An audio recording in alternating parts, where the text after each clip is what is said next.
الحمد لله رب العالمين والصلاة والسلام على سيد الأنبياء والمرسلين محمد وآله وأصحابه أجمعين أما بعد فأعوذ بالله من الشيطان الرجيم بسم الله الرحمن الرحيم إن الدين عند الله الإسلام قال تعالى في موضع آخر ومن يبتغي غير الإسلام دينا فلن يقبل منه وهو في الآخرة من الخاسرين صدق الله مولانا العظيم۔ بزرگان محترم، اللہ رب ذوالجلال نے اس بات کی توفیق بخشی کہ آج ہمیں تراویح میں سورہ آل عمران کو مکمل سن لیا۔ اللہ جزائے خیر دے ہمارے حافظ صاحب کو بہت ہی اچھا عمدہ قرآن پاک کی تلاوت فرمائی۔ اللہ آپ کو بھی اجر عطا فرمائے اور ہمیں سننے والوں کو بھی اس کا بہترین بدلہ نصیب فرمائے۔ آج جس آیت سے آپ نے ابتدا کی وہ آیت تھی ان الدین عند اللہ الاسلام۔ اللہ رب ذوالجلال کے نزدیک اگر کوئی دین مقبول ہے، پسندیدہ ہے، وہ دین اسلام ہے۔ اور دوسری جگہ میں اللہ نے ارشاد فرمایا کہ وَمَن يَبْتَغِ غَيْرَ الْإِسْلَامِ، اگر اسلام کو چھوڑ کر کسی اور دین کو لے کر آتا ہے، اللہ کی بارگاہ میں قیامت میں پہنچتا ہے، تو اللہ نے صاف اس میں ذکر فرما دیا کہ فَلَن يُقْبَلَ مِنْهُ، کہ اللہ دوسرے دین کو وہاں اس کی بارگاہ میں قیامت کے دن قبول ہی نہیں فرمائیں گے۔ وَهُوَ فِي الْآخِرَةِ مِنَ الْخَاسِرِينَ، اور آخرت میں یہ خسارہ اٹھانے والوں میں سے ہو جائے گا اگر کسی اور دین کو لے کر اللہ کی بارگاہ میں پہنچتا۔ یہ بات بالکل واضح ہو گئی، لیکن آج کل ہیروں کی یا ہیروؤں کی نقالی کرتے ہوئے بہت سارے ہمارے نوجوان جو خاص طور پر آئی ٹی کمپنیوں میں کام کرتے ہیں یا بڑی بڑی کالجز میں پڑھنے والے نوجوان ہیں، وہ یوں سمجھتے ہیں کہ بھائی ہم یہاں بھی رہیں وہاں بھی رہیں، ہم یہ بھی کام کریں شرکیہ بھی کام کریں، اس سے کیا فرق پڑے گا، اللہ سب کو قبول کر لے گا۔ اس لیے کہ دیکھتے نہیں یہ جو ہمارے ہیروز ہیں وہ سب یہی کام کرتے ہیں، کبھی نماز پڑھتے ہیں تو کبھی اور کام کرتے ہوئے نظر آتے ہیں، تو اب ہم کو کیا فرق پڑے گا، چلو سب کچھ وہاں اس کے پاس قبول ہو جائے گا۔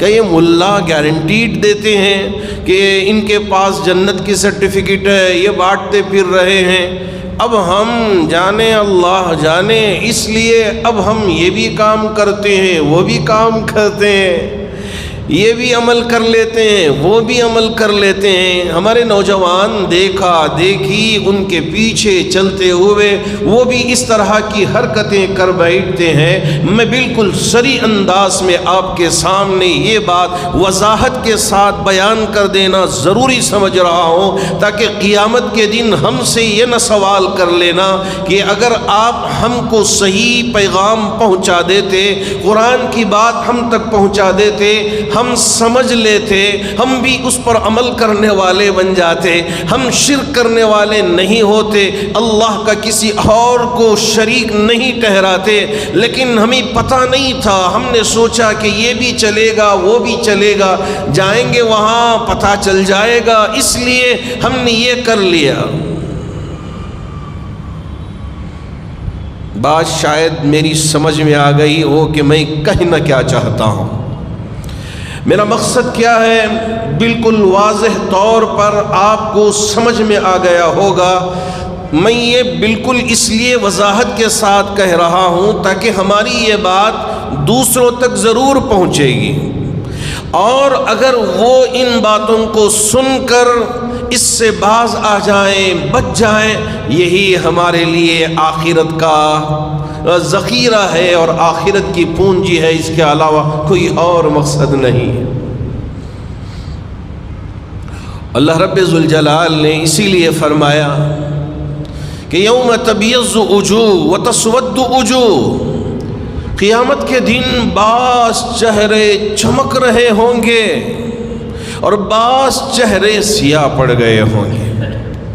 اگر ہمارا یہ چہرہ چمک رہا ہو تو یوں سمجھیے کہ ہم جنت کے حقدار بن گئے، اگر ہمارا یہ چہرہ سیاہ پڑ گیا تو یوں سمجھیے کہ ہم جہنم کے حقدار ہو گئے۔ وَأَمَّا الَّذِينَ اسْوَدَّتْ وُجُوهُهُمْ أَكَفَرْتُمْ بَعْدَ إِيمَانِكُمْ، اگر ایمان لانے کے بعد بھی اگر اللہ کا ہم انکار کر بیٹھے، ہم تو اسلام لائے ہیں لیکن بعد میں چل کر شرکی عمل بھی برابر چل رہا ہے، اللہ کا ڈر نہیں، اللہ کا خوف نہیں۔ وَذُوقُوا الْعَذَابَ بِمَا كُنْتُمْ تَكْفُرُونَ، اللہ کے منکر ہونے کے بعد جو سزا ہم کو ملنی مقرر ہے وہ سزا مل کر رہے گی۔ وَأَمَّا الَّذِينَ ابْيَضَّتْ وُجُوهُهُمْ، اب رہی بات ان چہروں کی جن کے چہرے چمک رہے ہوں گے۔ یہاں ہم وضو کرتے ہیں بیٹھ کے، ماشاءاللہ ہاتھ دھوتے ہیں، ہاتھ کے گناہ دھل جاتے ہیں، چہرہ دھوتے ہیں، جیسے ہی پانی ٹپک رہا ہو ہمیں نظر نہیں آتا۔ جن کو اللہ نے وہ آنکھ دی ہے وہ برابر دیکھتے رہتے ہیں کہ ہمارے یہاں وضو کے پانی سے جو قطرے ٹپکتے رہتے ہیں، میرے اللہ ہمارے گناہوں کو اسی طرح دھلا دیتے ہیں۔ وَأَمَّا الَّذِينَ ابْيَضَّتْ وُجُوهُهُمْ، کیا ہوگا ان کا؟ ففی رحمت اللہ کی رحمت میں ہوں گے، ہم فیہا خالدون، اور ہمیشہ ہمیشہ یہ اللہ کی رحمت کو پانے کے مستحق ہو جائے۔ یہ جو سورت ہے سورہ آل عمران، تو اس سورت میں اللہ کی وحدانیت کو بیان کیا گیا ہے کہ حضرت عمران، ان کی بیوی، ان کی بیٹی، ان کا ذکر کیا گیا، اس لیے اس کو آل عمران نام رکھا گیا۔ آل عمران، عمران اور ان کے اہل و عیال اولاد سب کو آل کہتے ہیں، آل رسول کہتے ہیں نا، یعنی اللہ کے رسول علیہ السلام کی اولاد، جن میں بیویاں بھی آ جاتے ہیں اور بیٹیاں بھی آ جاتے ہیں، نواسے بھی آ جاتے ہیں، یہ پورا جو اہل بیت ہے یہ پورا اسی کے ساتھ کنیکشن رہتا ہے۔ تو اسی طرح یہاں آل عمران ذکر کیا گیا، تو حضرت عمران اور ان کی بیوی اور ان کی بیٹی مریم، پھر اس کے بعد حضرت عیسیٰ۔ اب ان کا واقعہ جو ذکر کیا میرے رب نے، اور دوسری آیتوں میں دوسری باتوں کو بھی ذکر کیا ہے، تو یہاں حضرت مریم، اذ قالت امرأۃ عمران ربی انی نذرت لک ما فی بطنی محررا فتقبل منی انک انت السمیع العلیم۔ حضرت مریم کی والدہ دعا فرمائی تھی، اے اللہ میرے پیٹ میں جو ہے، یعنی جو ہے، میں اس کو آزاد کر دوں گی، اور یہ بیت المقدس جہاں ہے اس لیے کہ یہ تیرا گھر ہے، اس گھر کی خدمت کے لیے وقف کر دوں گی، یہ مطلب ہے محررن فتقبل منی انک انت السمیع العلیم، میری اس منت کو آپ کی بارگاہ میں قبول فرما لیں، اور آپ سننے والے ہیں، جاننے والے ہیں۔ فلما وضعت، جب ولادت ہوئی، اس لیے کہ پیٹ میں کیا ہے، آج کل کے زمانے میں اسکین کر کے ڈاکٹر بتا دیتے ہیں، اگرچہ کہ یہ غیر قانونی عمل ہے، بہت سارے لوگ پہلے ہی سے اگر پتہ چل جائے، وہ پچھلا جو جاہلیت کا زمانہ پھر دوبارہ لوٹ آیا ہے۔ ہمارے جو ڈاکٹرز ہیں وہ کہتے ہیں کہ مولانا کیا کہیں، ہاسپٹلوں میں جو واقعات پیش آ رہے ہیں ہم آپ کے سامنے ذکر کر نہیں پائیں گے۔ وہ مجھ سے کہتی ہیں، اور بہت سارے جو ڈاکٹرز ہیں وہ بھی تفصیلات پیش کرتے ہیں کہ جیسے ہی پتہ چل گیا اسکیننگ کے بعد ایک مدت کے گزرنے کے، پہلے سمجھ میں نہیں آتا، ایک مدت کے گزرنے کے جب کہ وہ پورا لوتھڑا بن جاتا ہے، اسے ہاتھ پیر سب ساری چیزیں اندر آ جاتی ہیں، معلوم ہوا کہ لڑکی سانس لے جا کر اس کا وضع حمل کرا کے اس کی زندگی برباد کر دیتے۔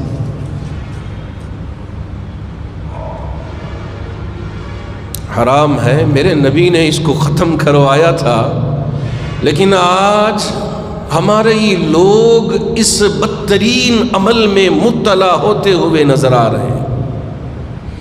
بہت سارے وہ مسلم لڑکیاں نکاح سے پہلے لیونگ ریلیشن شپ کی اس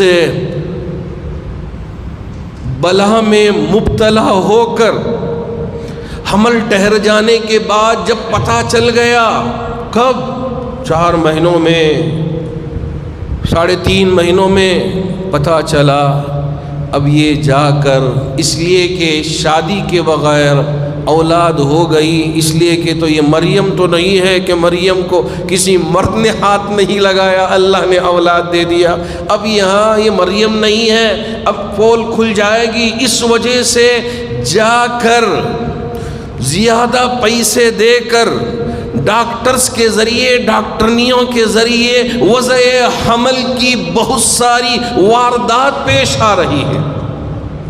نہ اللہ کا ڈر ہے، نہ اللہ کا خوف ہے۔ یہ جو لیونگ ریلیشن شپ ہے، میں آپ کو بالکل واضح طور پر ذکر کرنا چاہوں گا، اسلام میں یہ حرام ہے، یہ زنا ہے، اور زنا کی اجازت کسی بھی طرح نہیں ہے۔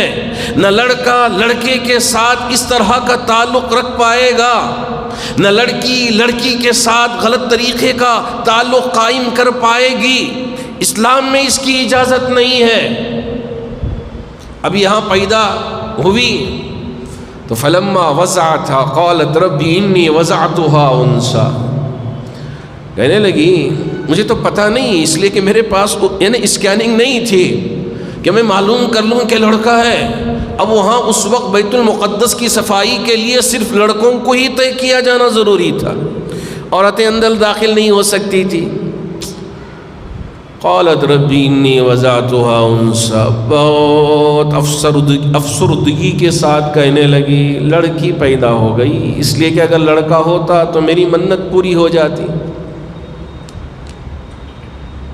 وَلَيْسَ الذَّكَرُ كَالْأُنثَى، لیکن لڑکا اور لڑکی کبھی برابر نہیں ہے، مطلب یہ ہے لڑکے کا درجہ ذرا اونچا ہے اور لڑکی کا، اس کا مطلب یہ نہیں ہے کہ لڑکا طاقتور ہوتا ہے لڑکی ذرا کمزور، یہ مطلب ہے اس کا۔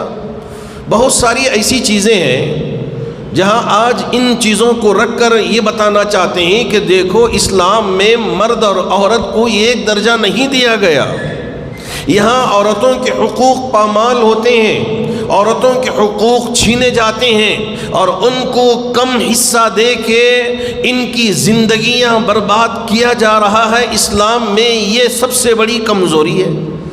آج بہت آسانی سے یہ الزام تراش دیا جاتا ہے مسلمانوں پر اور عورتوں کو بھڑکایا جاتا ہے۔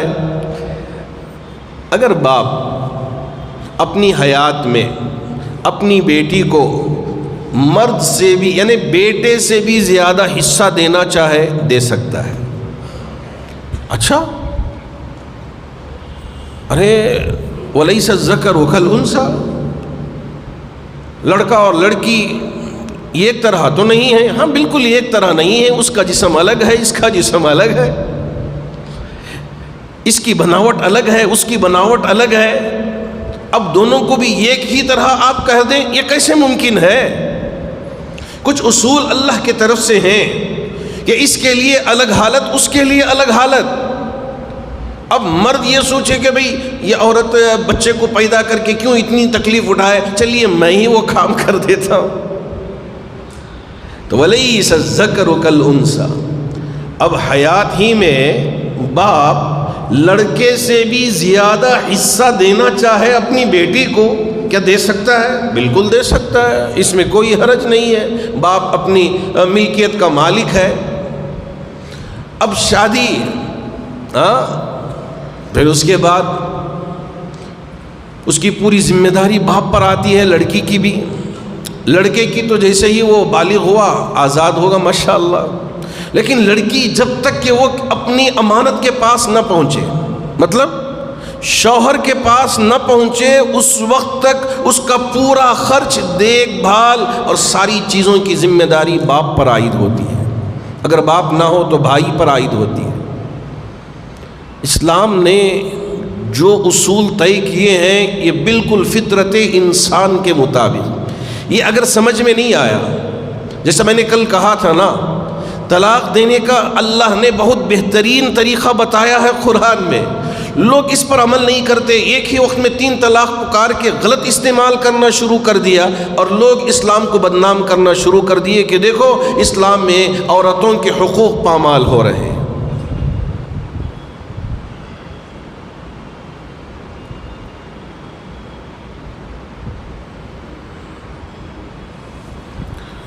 وَإِنِّي سَمَّيْتُهَا مَرْيَمَ، تو اب جو لڑکی پیدا ہوئی مریم اس کا نام رکھا گیا. اب جیسے ہی بڑی ہوئی تو کفالت میں گئی حضرت زکریا کے علیہ السلام.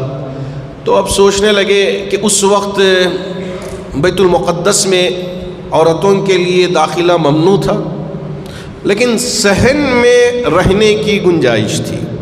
تو اس لیے یہ طے کیا گیا کہ آپ تو منت مان لی تھی کہ میرے پیٹ میں جو بھی ہوگا میں اسے آزاد کر دوں گی، اب آپ اپنی منت پوری کر لیں اس طرح کہ ہم یہاں باہر ان کے لیے اجرا بنا دیں گے، اور وہ جتنا بھی صحن ہے اسے جھاڑ کر پاک صاف کر کے آپ کی منت بھی پوری ہو جائے گی، اور یہاں یہ اللہ کے گھر کی خدمت کرنے والی بھی ہو جائے.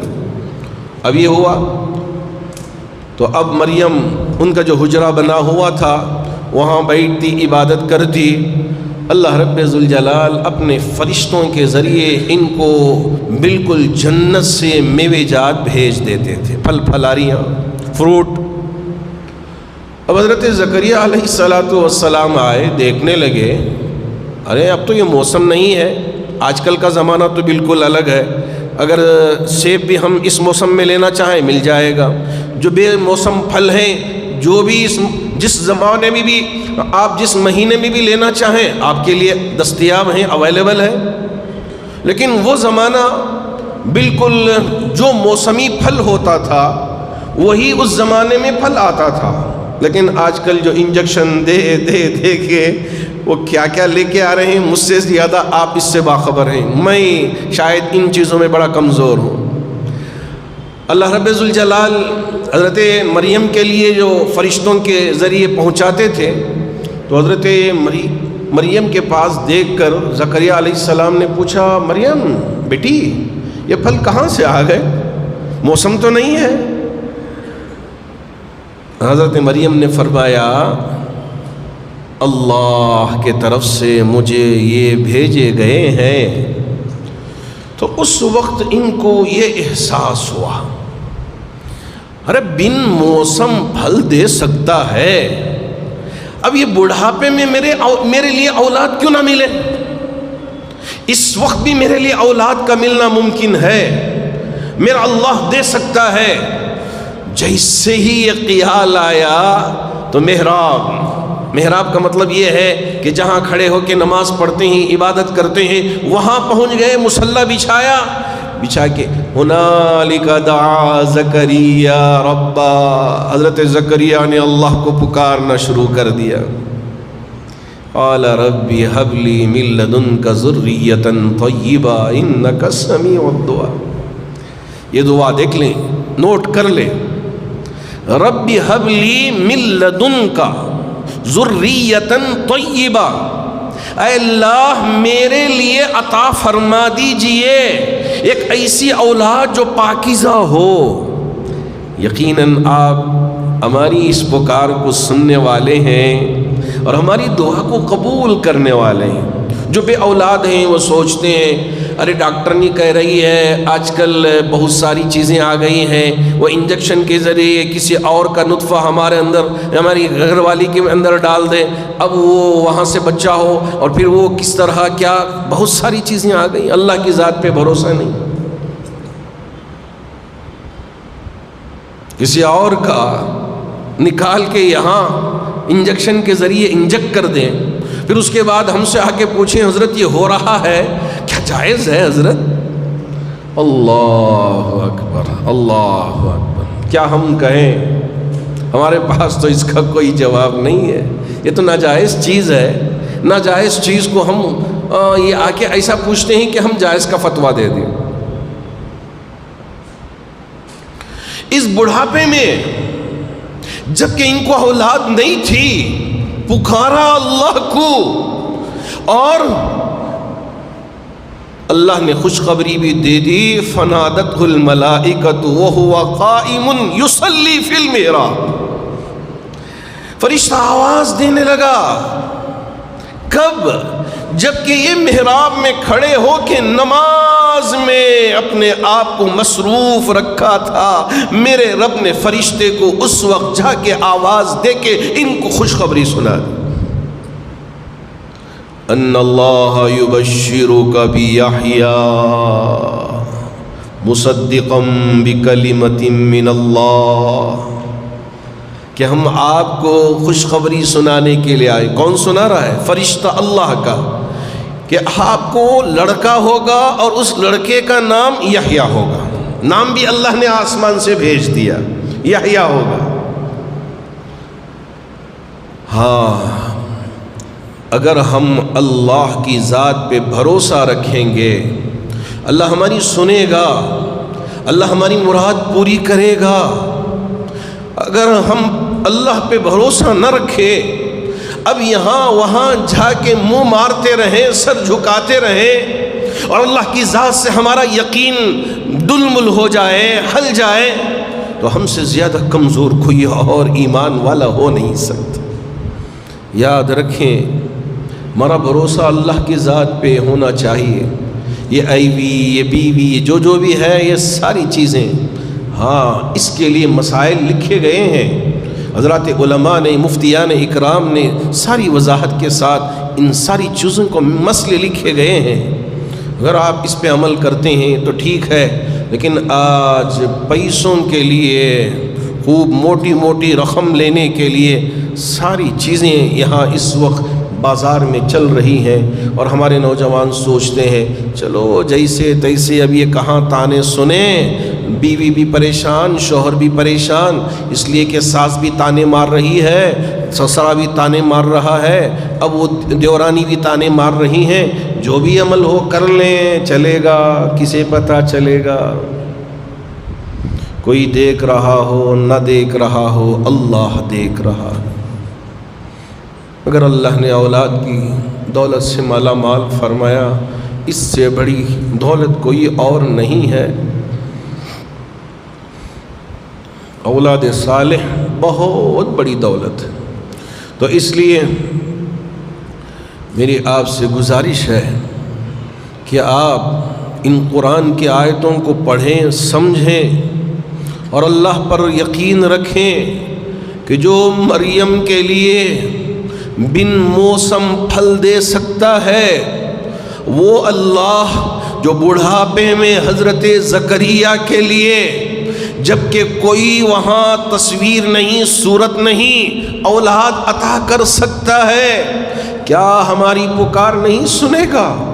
ارے چپکے پکاریں، ابھی وہ مصلی پہ ہیں، محراب میں کھڑے ہو کے نماز پڑھ رہے، میرے رب نے خوشخبری سنا دی۔